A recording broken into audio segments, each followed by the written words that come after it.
The 3 moons of Aethery hung low in the purple sky as Princess Vera Solis walked toward the altar. Her silver skin glowed softly under the moonlight, and her long white hair flowed behind her like a river of silk. She was beautiful by any standard in the galaxy, tall and graceful, with eyes that shimmered like liquid gold. But today, those eyes held no joy. Today was her wedding day, and she was marrying a human. The Grand Citadel was filled with thousands of guests. Nobles from across the Aetherian Empire had come to witness this historic moment. They whispered behind their hands, their thoughts brushing against each other through their telepathic bonds. Most of them found the whole thing amusing. A princess of the most powerful empire in the galaxy, marrying a creature from a conquered world. It was almost embarrassing. Vera kept her face calm as she approached the altar. She had been trained since birth to hide her emotions. A princess did not show weakness. A princess did not complain about her duty. And this marriage was her duty, a political tool to bring peace between the Aetherian Empire and the defeated human race. 30 years ago, the Aetherians had discovered Earth. The humans had been so proud of their little planet. Their primitive ships, their simple technology. The war, if it could even be called that, had lasted only 7 days.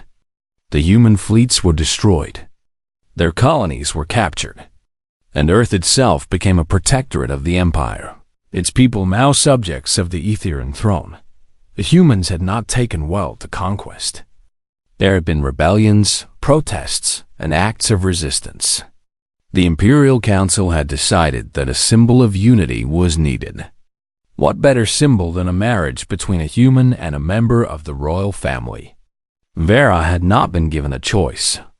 She was the 3rd daughter of Emperor Kalos, important enough to make the marriage meaningful, but not important enough for her feelings to matter. Her father had simply informed her of the decision one morning, and that had been the end of the discussion. Now she stood at the altar. Watching her future husband walk toward her. Daniel Carter was not what she had expected. She had imagined humans to be ugly, brutish creatures, barely more evolved than animals. But Daniel was none of those things.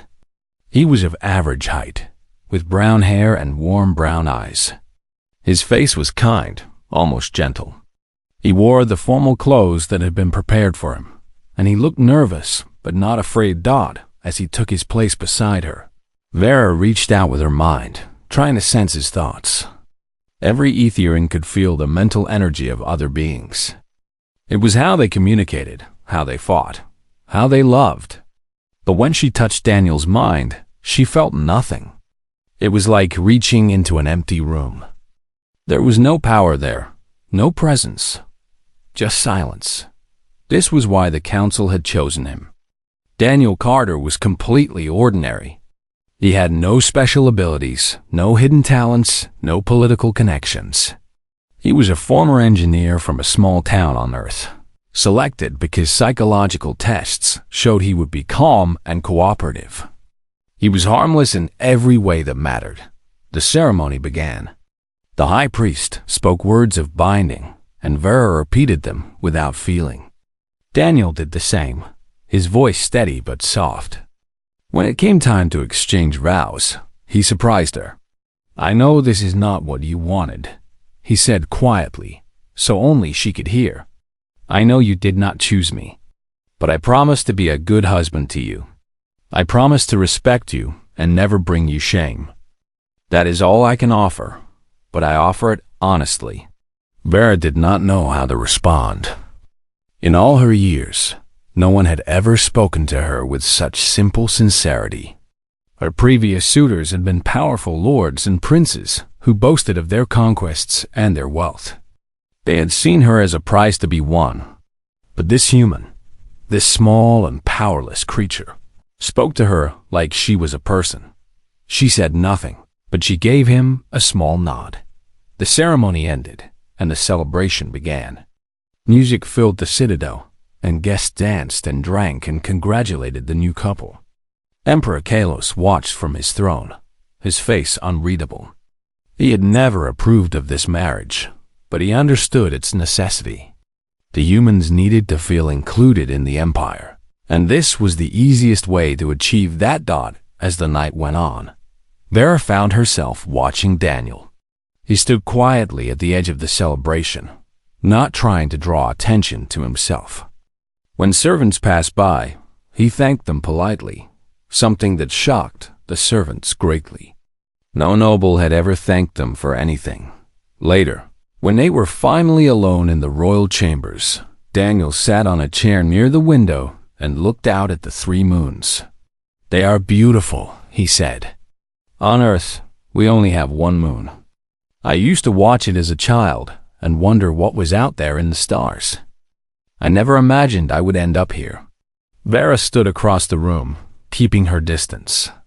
"You are not what I expected," she admitted. "What did you expect?" "I do not know. Something different.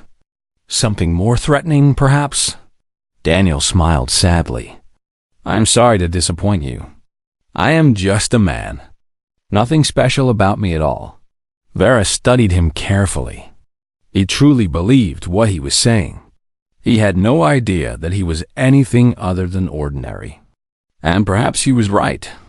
Perhaps he was just a simple human, a pawn in a political game, destined to live out his short life in the shadow of beings far more powerful than him. But somewhere deep in her mind, Vera felt a strange unease. The silence she sensed in Daniel was not normal. Even the weakest beings had some mental presence, some spark of energy that could be detected. Daniel had nothing. It was as if he was not really there at all, or as if something was hiding him from her senses. She pushed the thought away. She was being paranoid. Daniel was harmless. Everyone said so. The tests proved it.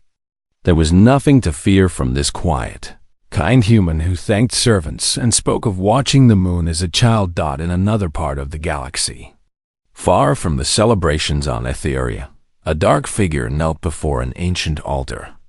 High Prophet Malachar pressed his forehead to the cold stone and whispered prayers to beings that had not stirred in 1,000,000 years. "Soon," he murmured, "soon the sleeping gods will wake. And when they do, the galaxy will be remade in their image." His followers gathered behind him, thousands of them, all devoted to the same terrible purpose. They called themselves the Void Harbingers, and they had been waiting for this moment for centuries. The prophecy spoke of royal blood and ancient power. Malachar had always believed that Etherian blood would be the key. But now, whispers reached him of a human in the royal palace, a human who had married into the family of the emperor himself. Malachar smiled in the darkness. Perhaps the prophecy had a different meaning than he had thought. Perhaps the key was not Etherian blood at all. Perhaps it was something far more interesting. The wedding night ended quietly. Daniel fell asleep in his chair by the window, and Vera watched him from across the room. She did not know what the future held. She did not know that her harmless husband carried within him a power older than the stars themselves. She did not know that the silence she sensed in him was not emptiness, but depth beyond her ability to measure. All she knew was that something had changed. And deep in her heart, she felt that nothing would ever be the same again. 3 months passed since the wedding, and life in the palace settled into a quiet routine. Vera continued her duties as a princess, attending council meetings and diplomatic functions. Daniel, meanwhile, found his own way to spend his days. He discovered the palace gardens on his 2nd week. They were vast and beautiful, filled with plants from 100 different worlds. Flowers that glowed in the dark, trees that sang when the wind touched them, vines that changed color with the seasons. Daniel spent hours there every day, learning the names of each plant, caring for them with gentle hands. The gardeners were confused at first. No one of noble standing had ever shown interest in their work. But Daniel asked them questions, listened to their answers, and helped with tasks that no one had ever asked him to do. Within a month, they had accepted him as one of their own. Vera watched all of this with growing curiosity. She had expected her human husband to be miserable. She had expected complaints, demands, perhaps even schemes to improve his position. But Daniel did none of these things. He seemed genuinely content to live a simple life. One evening, she found him sitting by a pond in the garden, feeding small creatures that looked like silver fish, but floated in the air instead of swimming in water. "You spend all your time here," she said, sitting down beside him. Daniel smiled. "Is that a problem?" "No, it is simply strange. Most people in your position would try to gain power, make alliances, build influence. What would I do with power?" Daniel asked.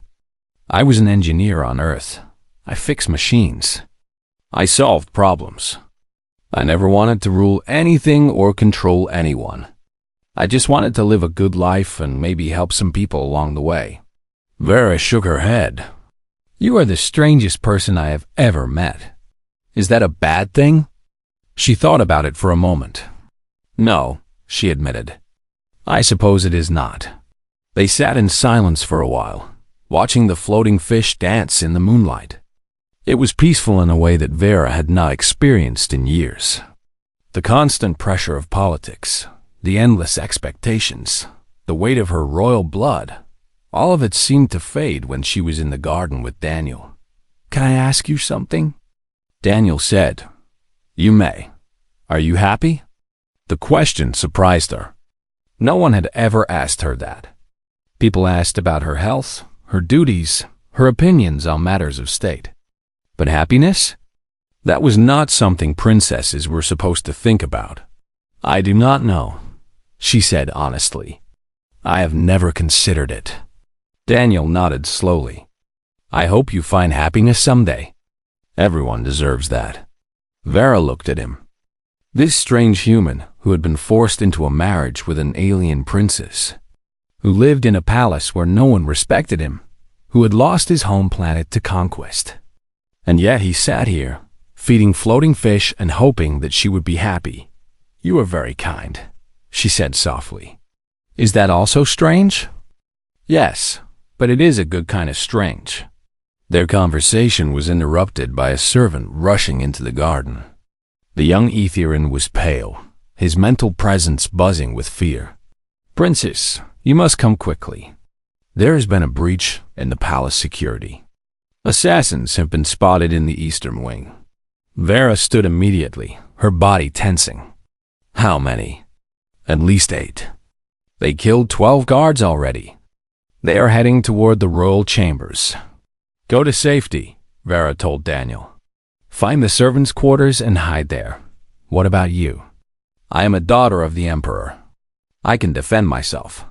She ran toward the eastern wing, her mind reaching out to sense the intruders.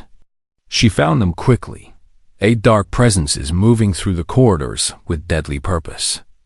Their mental signatures were shielded, but she could feel traces of their thoughts. They were looking for someone specific. They were looking for her. Vera was a trained warrior. All members of the royal family learned to fight from childhood. She called upon her psionic powers, gathering energy around her hands until they glowed with blue fire. When the first assassin appeared, she struck him down with a bolt of mental force that shattered his shield and stopped his heart. But there were 2, many of them. The assassins were skilled. Their weapons coated with poison that could kill even an Aetherian. They surrounded her, attacking from all sides. Vera fought with everything she had, but a blade slipped past her defenses and cut her arm. Pain exploded through her body as the poison entered her blood. She fell to her knees, her powers fading. The assassins closed in, their leader raising his blade for the killing blow.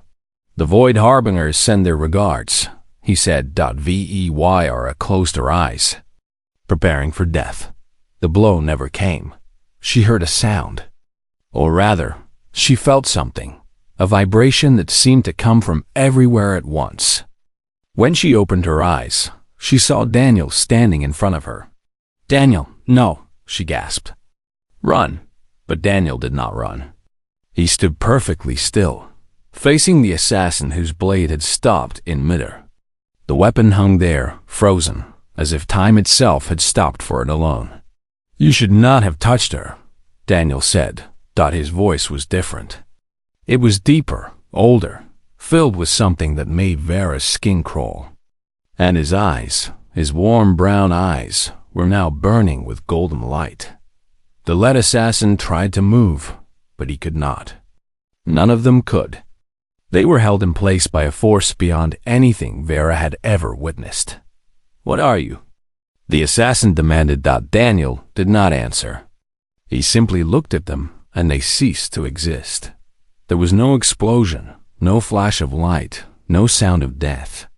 One moment the assassins were there, and the next moment they were not. They had been erased, removed from reality, as if they had never been born. The golden light faded from Daniel's eyes. He stumbled, looking down at his hands with confusion. "What happened?" he whispered. "What did I do?" Vera stared at him, her heart pounding despite the poison weakening her body. "You saved me. But how?" "I do not have powers. I am just a human. I am nobody, Daniel." Vera reached out and touched his hand. "You are not nobody. Whatever just happened, whatever you are not nobody." Daniel looked at her, and she saw fear in his eyes, real and deep. He was terrified of what he had done, of what he might be. "I do not understand," he said. "I felt them coming for you, and something inside me broke open. For just a moment, I could feel everything. Every particle, every possibility. And I knew that I could change it. I could make them stop. So I did." Vera's vision was growing dark from the poison, but she held on to consciousness with all her strength. "Help me to the healers," she said. "And then we need to talk. We need to find out what you really are." Daniel nodded, lifting her gently in his arms. "I will get you help. I promise." As he carried her through the palace, Vera's mind raced with questions. The silence she had sensed in Daniel was not emptiness. It was something else entirely. It was a power so vast that her senses could not perceive it, like an ocean so deep that looking into it revealed only darkness. Her harmless husband was not harmless at all. And whatever he was, the galaxy was about to find out. The news of what happened in the palace spread faster than anyone could control. Within hours, every noble in the empire knew that the harmless human consort had killed 8 elite assassins without moving a muscle. Within days, the entire galaxy was talking about it. Emperor Kalos summoned the greatest scholars and seers from across his domain. They arrived at the palace in waves, each bringing their own instruments and ancient texts. Daniel was examined, tested, and studied like a specimen in a laboratory. He endured it all without complaint, but Vera could see the strain in his eyes. She had recovered from the poison, thanks to the palace healers.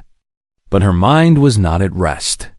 The man she had married, the quiet gardener who thanked servants and fed floating fish, had revealed a power that terrified her. And yet, she could not bring herself to fear him. When she looked at Daniel, she still saw the same kind, gentle person she had come to know. 2 weeks after the attack, the Grand Seer requested an audience with the Emperor. Her name was Oralith, and she was the oldest living Aetherin, nearly 3,000 years old. When she entered the throne room, even Kalos bowed his head in respect. "I have studied the human," Oralith said. Her voice was thin with age, but it carried the weight of centuries. "I have compared his genetic structure to every known species in our records, and I have found something that should not be possible." "Speak plainly," Kalos commanded. Oralith turned to look at Daniel, who stood quietly beside Vera. "Humans are not what we thought they were. Their genetic code contains markers that match perfectly with only one other source in our archives. The architects. The beings we call the sleeping gods." The throne room went silent. Even the air seemed to stop moving. "That cannot be," Kalos said. The architects vanished billions of years ago. They created the first stars, shaped the first galaxies, and then disappeared. How can humans be connected to them? I do not know how, Arleth admitted. But the evidence is clear. Humans carry fragments of architect DNA within their cells. It is dormant in most of them, hidden so deeply that it might never activate. But in some humans, under the right conditions, that dormant power can awaken.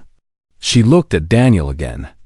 This man experienced a moment of extreme emotional stress. He believed that someone he cared about was about to die. That stress triggered an awakening. For a brief moment, he accessed powers that have not been seen in this universe for longer than our species has existed. Daniel stepped forward. I do not understand any of this. I am just a normal person. I fixed machines. I watched movies. I ate pizza. I am not a god or a descendant of gods. I am just Daniel. What you believe does not change what you are, Arleth said gently. The power is real. I sensed it when I examined you. It sleeps inside you like a fire waiting for fuel. The incident with the assassins was only a small taste of what you could become. I do not want to become anything, Daniel said. I just want to live a normal life. I am afraid that is no longer possible. Emperor Kalos stood from his throne, his face troubled. If what you say is true, then we have made a terrible mistake. We conquered a species that carries the blood of the architects. We enslaved the children of gods. The humans do not know what they are, Arleth said. Somehow, across thousands of years, they forgot their origins. They evolved on a small planet at the edge of the galaxy, never knowing the power that slept within them. It was perhaps the greatest camouflage in history, hiding in plain sight by simply forgetting. Vera moved to stand beside Daniel. What does this mean for us? For him? It means he is dangerous, Kalos said bluntly. A weapon we do not understand and cannot control. He is not a weapon, Vera said, her voice sharp. He is my husband. He erased 8 people from existence with a thought. What happens when he loses control again? What happens when he becomes angry or scared? Could he erase a city? A planet? An entire star system? Daniel flinched at the words. I would never do that. You did not intend to kill those assassins either, Kalos pointed out. You acted on instinct. What will your instincts do next time? There was no answer Daniel could give. The truth was, he did not know. The power inside him was vast and unknown, and he had no idea how to control it. He had felt it for only a moment, that strange awareness of everything around him, and then it had faded. He could not call it back, and he was not sure he wanted to. That night, Daniel sat alone in the palace garden. The floating fish gathered around him, but he did not feed them. He simply stared at the sky, watching the 3 moons trace their paths across the stars. Vera found him there, as she often did. The council wants to send you away, she said, sitting beside him. Some of them want to lock you in a secure facility where you can be monitored. Others want to exile you to a remote planet where you can do no harm. Maybe they are right, Daniel said quietly. Maybe I am too dangerous to be around people. Do you believe that? I do not know what to believe anymore. I thought I knew who I was. I thought I was ordinary. Now I learn that I am some kind of cosmic accident, carrying power I never asked for and cannot control. What am I supposed to do with that? Vera took his hand. Her silver skin was cool against his warmth.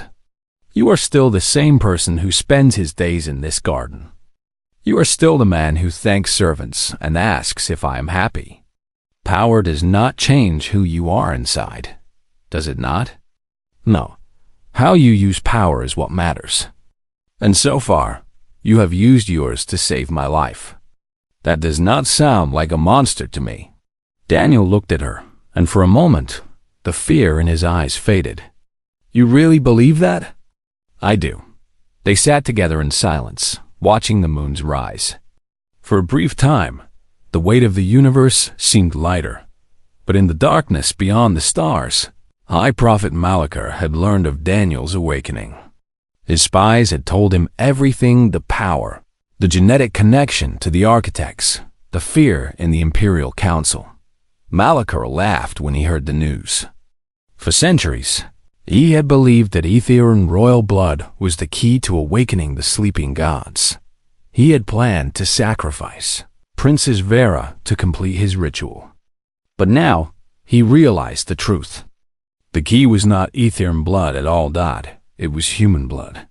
And not just any human, but one who had already begun to awaken.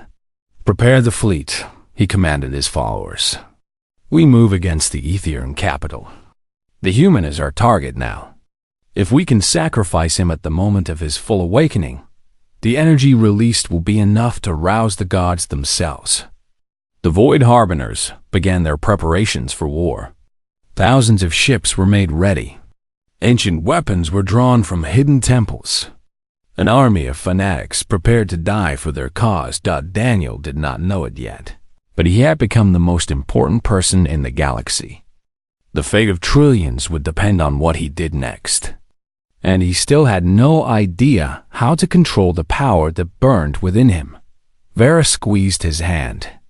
We will figure this out together, she said. Whatever comes, you are not alone. Daniel nodded, drawing comfort from her words. He did not know what the future held. He did not know if he could master the power inside him. But for the first time since his awakening, he felt something other than fear. He felt hope. The attack came at dawn. Thousands of Void Harbinger warships emerged from dimensional rifts surrounding the Aetherian capital world. They filled the sky like a swarm of black insects, blocking out the light of the morning sun. Alarms rang across every city on the planet, and the Imperial fleet scrambled to mount a defense. Vera stood at the palace command center, watching the battle unfold on holographic displays. The Aetherian ships were strong, crewed by skilled warriors and armed with powerful weapons. But the Void Harbingers had numbers on their side, and they fought with the madness of true believers.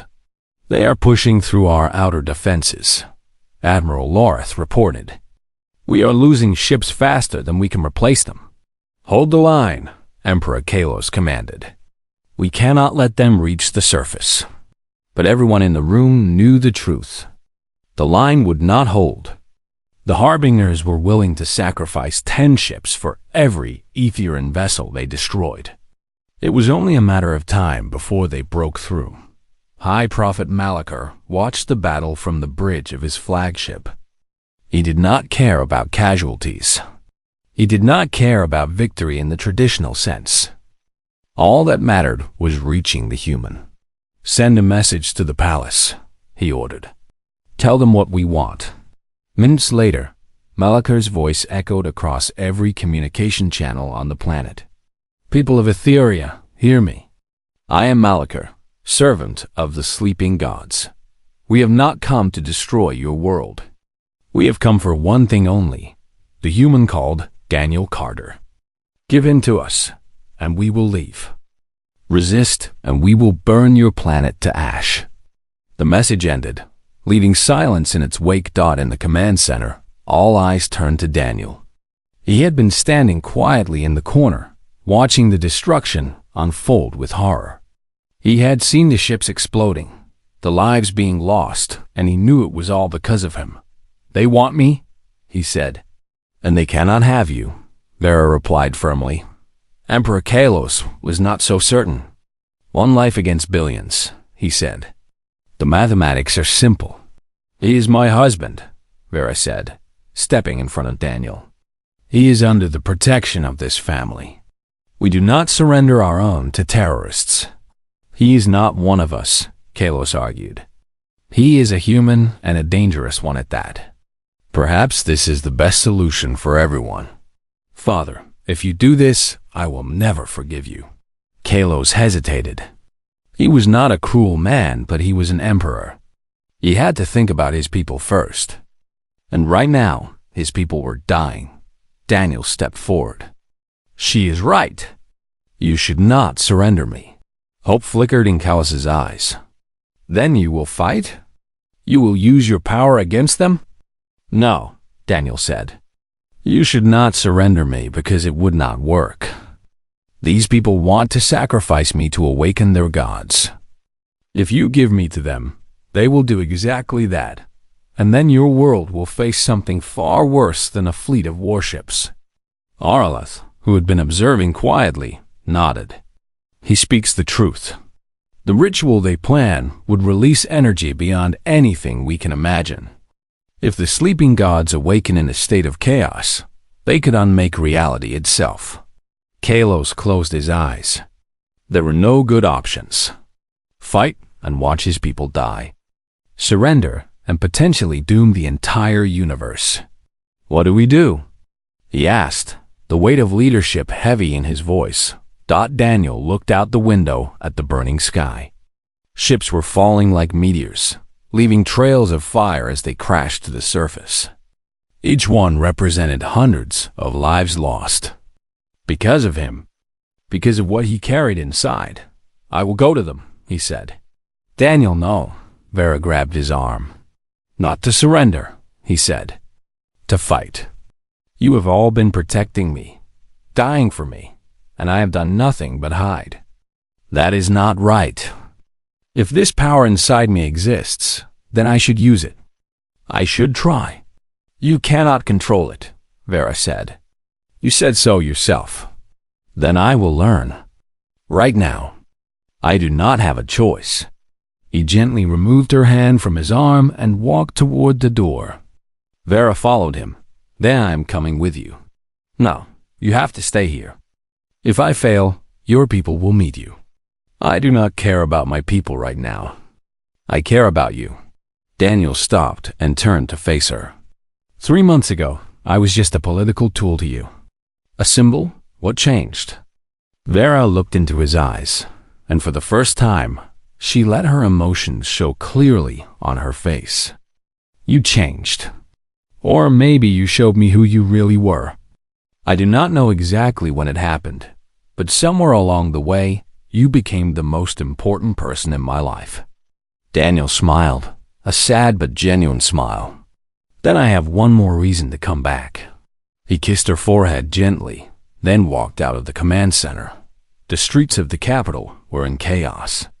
Buildings burned, debris fell from the sky, and people ran in every direction seeking shelter.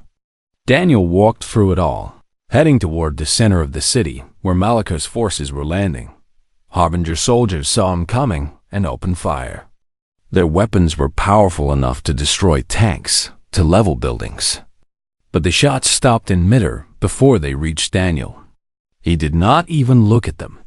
The golden light was returning to his eyes. He could feel the power stirring inside him, responding to his need. It was terrifying and exhilarating at the same time. Come out, Malika, he called. You wanted me. Here I am. The High Prophet descended from his flagship in a beam of dark light. He was tall and thin, wrapped in robes that seemed to absorb the light around them. His face was hidden behind a mask of black metal, and when he spoke, his voice seemed to come from everywhere at once. The Awakened One, Malika said. I have waited so long for this moment. You carry the essence of the architects within you. With your sacrifice, the gods will rise again. I am not going to be sacrificed, Daniel said. And your gods are going to stay asleep. Malika laughed. You think you can stop me? Child, I have studied powers beyond your imagination. I have artifacts from the first age of the universe. What can one human do against me? Daniel closed his eyes. He thought of Vera, of her kindness and her strength. He thought of the servants who had accepted him, the gardeners who had become his friends. He thought of all the people on this world who were dying because of him, and he let go the power that exploded from him. Daniel was not like anything the universe had seen in billions of years. It was the raw energy of creation, the force that had shaped stars and sculpted galaxies. Reality itself bent around him, twisting and reshaping according to his will. Malakar's army did not die. They were simply unmade. Thousands of soldiers vanished in an instant, erased from existence as completely as if they had never been born. The warships in the sky stopped firing. Their crews were gone, leaving only empty metal shells that crashed harmlessly into the ocean. Malakar threw everything he had at Daniel. Ancient weapons that could destroy planets, artifacts that had survived since the beginning of time. All of them shattered against the human like waves against the cliff. "Impossible," Malakar screamed. "You are mortal. You are nothing." "I am human," Daniel said. "And we were never nothing." He reached out with his mind and touched Malakar's essence. The High Prophet tried to resist, but it was like trying to stop an ocean with your hands. Daniel pulled, and Malakar came apart, his body and soul scattered across dimensions from which there could be no return. The battle was over. Daniel stood, alone in the crater where an army had been. His body still glowed with golden light, and for a moment, he felt infinite. He could sense every particle in the universe, every possibility, every potential future. He could reshape reality with a thought dot, and then he let it go.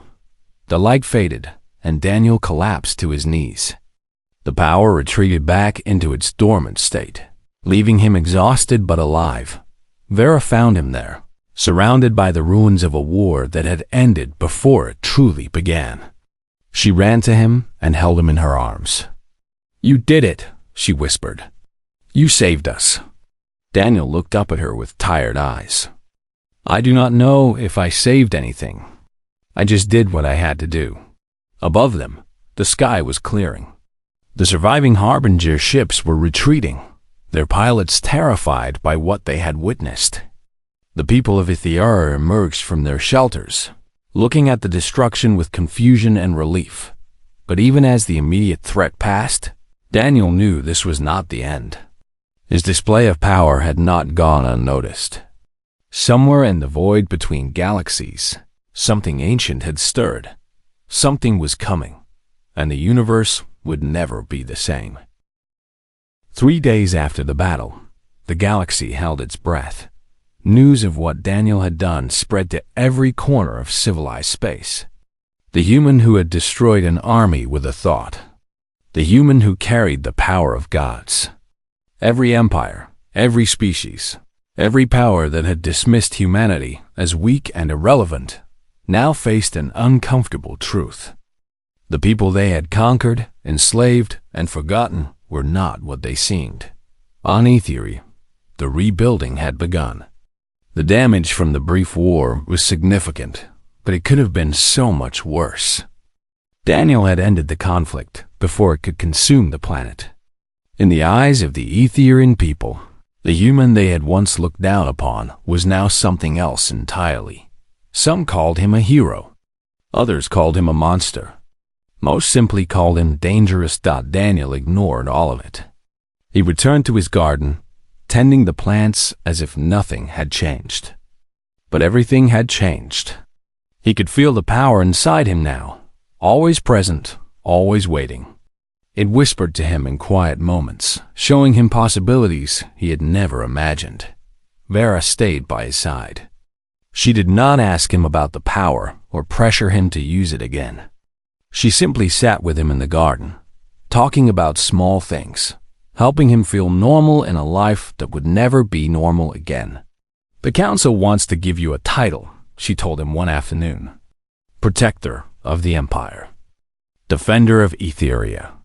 They are still arguing about the exact words. Daniel smiled. "I do not need a title. I just want to be your husband. You are. You always will be. But you are also something more now, whether you want it or not." Before Daniel could respond, the sky changed. It happened without warning. One moment, the 3 moons hung peacefully in the purple sky. The next, space itself seemed to tear open.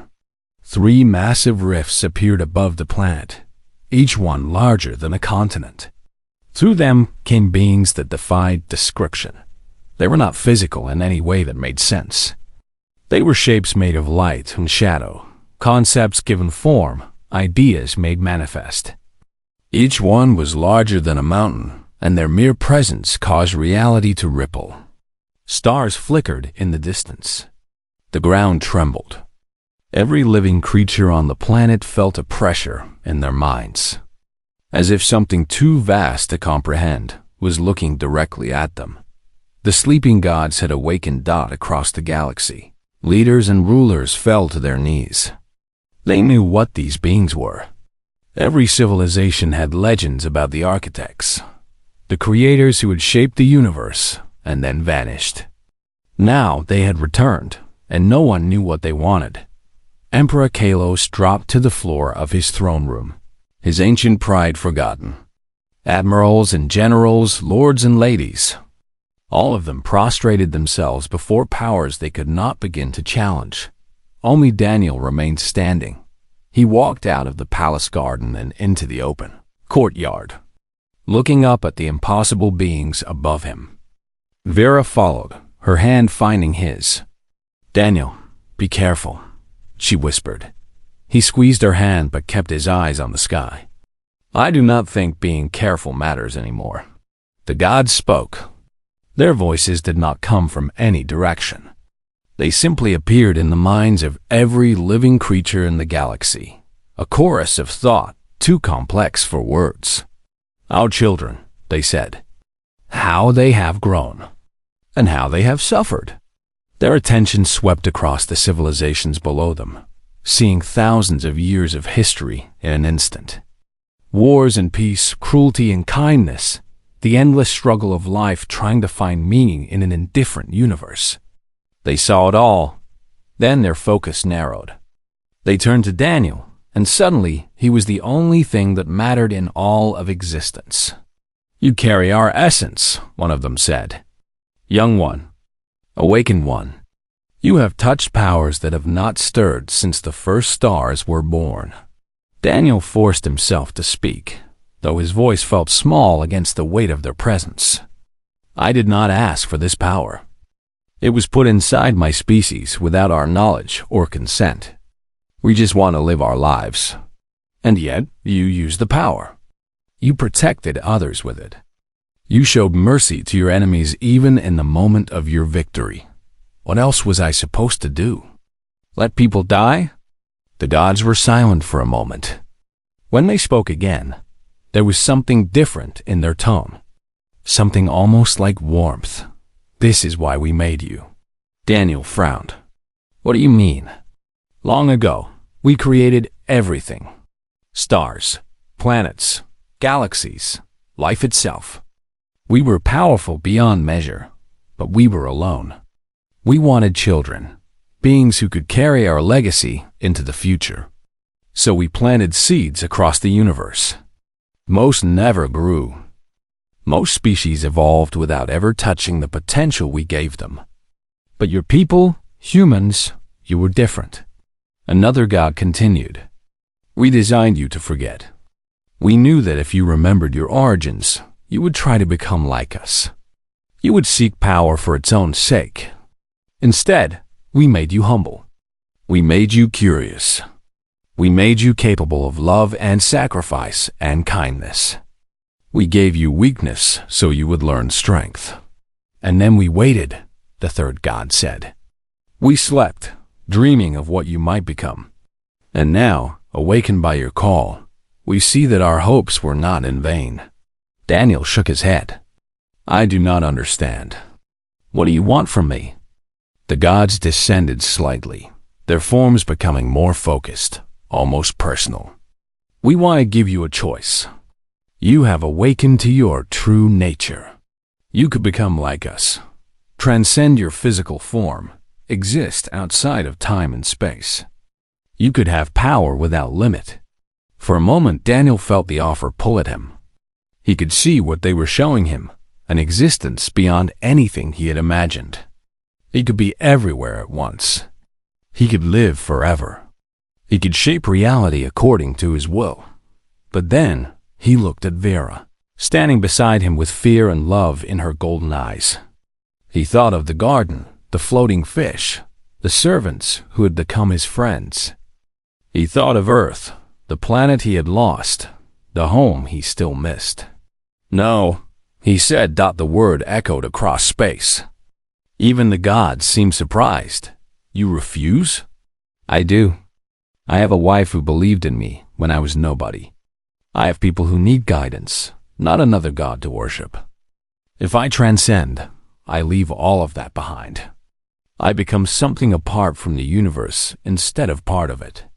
That is not what I want." The gods studied him with something like wonder. "You choose love over power, connection over isolation, mortality over eternity. Yes, even knowing what you give up. Yes." For a long moment, nothing happened. The entire galaxy waited, watching this small human defy beings who had created the stars. Then the gods did something no one expected. They smiled. "This," they said, "is exactly why we made you. Not to worship us, not to become us, but to surpass us, to be what we could never be. We are ancient and powerful, but we are alone. We do not love as you love. We do not choose as you choose. In all our billions of years, we never understood what we were missing." They turned their attention to the kneeling masses below. "Rise," they commanded. "Your time of submission is over. We did not create life to see it grovel. We created it to grow, to learn, to find its own path. You do not need gods. You need each other." The beings across the galaxy slowly rose, confusion and hope mixing in their hearts. The gods looked at Daniel one final time. "We cannot stay. Our presence alone disrupts the fabric of reality. But before we go, we give you a gift. The awakening within you can be shared. Any human who seeks it, who chooses it freely, can access the power you carry. Not as a weapon, but as a tool for growth." "Why?" Daniel asked. "Because you showed us that power without wisdom is meaningless. Your people will learn to use these gifts slowly, carefully, guided by the values you have demonstrated. Love, sacrifice, compassion. The universe needs guides, not gods. Be what we could not." The rifts in the sky began to close. The sleeping gods were returning to their eternal rest. "Wait," Daniel called. "Will I ever see you again?" "Perhaps. When your people are ready. When they have grown into what they are meant to be. Until then, remember what you are. Not gods, not rulers, but gardeners, tending a universe that needs care." They vanished. The sky returned to normal. The three moons hung peacefully in the purple twilight, as if nothing had happened. Vera threw her arms around Daniel, holding him tight. "You turned down godhood. For me. For us." Daniel held her close. "Godhood seemed lonely. I would rather have this. What happens now?" He looked around at the world that had changed so much in such a short time. Humans and Etherians, conquerors and conquered, now facing a future where everything was different. "Now we start over," he said. "All of us, together." In the months that followed, the galaxy transformed. The Etherian Empire became the Galactic Commonwealth, a union of equals rather than a hierarchy of masters and subjects. Humans began their slow awakening, each individual discovering their potential in their own time, in their own way. Some chose to explore the limits of their power. Most chose to remain as they were, finding that true strength lay not in cosmic abilities, but in the simple acts of kindness that Daniel had always practiced. And Daniel himself, the harmless husband who had made gods kneel, spent his days in the palace garden with his wife. He tended the glowing flowers and the singing trees, fed the floating fish, and reminded anyone who would listen that power was never the point dot. It had always been about what you chose to do with it. One evening, as the three moons rose over the garden, Vera found Daniel sitting by the pond where they had first truly talked.